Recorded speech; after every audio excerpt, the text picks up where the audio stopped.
আসসালামু আলাইকুম ওয়া রাহমাতুল্লাহি ওয়া বারাকাতুহু। প্রিয় ভিউয়ার্স, আশা করি সকলে ভালো আছেন। আজকে ইনশাআল্লাহ আপনাদের সামনে মাদ্দে আরজি নিয়ে আলোচনা করব।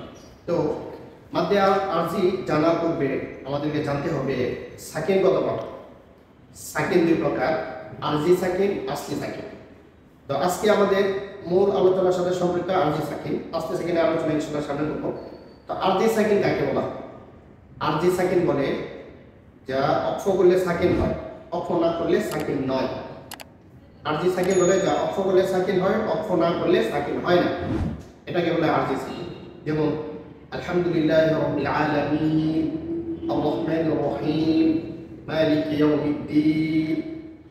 এই যে শেষে আমরা অক্ষ করলাম, অক্ষের কারণে যে সাকিন হয়েছে এটা মূলত আরজি সাকিন। আবার এখানে যদি আমরা মিলিয়ে পড়ি তাহলে সাকিন হবে না। তো আশা করি আমরা আরজি সাকিন বুঝেছি। এবার আমরা মাদ্দে আরজি আলোচনা করব। মাদ্দে আরজি কাকে বলে? মাদের হরফের পরে আরজি সাকিন হইলে মাদ্দে আরজি। মাদের হরফের পরে আরজি সাকিন হইলে মাদ্দে আরজি। তার হুকুম বা তার মেথড হচ্ছে একালিফ, দুই আলিফ, তিন আলিফ টেনে পড়া যায়। অর্থাৎ একালিফ টেনে পড়া যায়, দুই আলিফ টেনে পড়া যায়, তিন আলিফ টেনে পড়া যায়। হারকাতেই আরবা হারাকাত, সিত্তু হারাকাত। তো চলুন আমরা লেখার মাধ্যমে উদাহরণটি বুঝে নিই। যেমন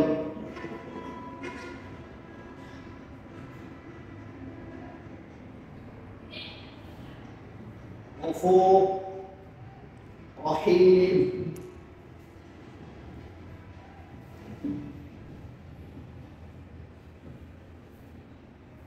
রহিম। দেখতে পাচ্ছেন এখানে গফুর, রহিম, মূলত গফুর অক্ষের কারণে এখানে গফুর সাকিন হয়েছে। যে সাকিন এটা আরজি সাকিন। মাদের হরফের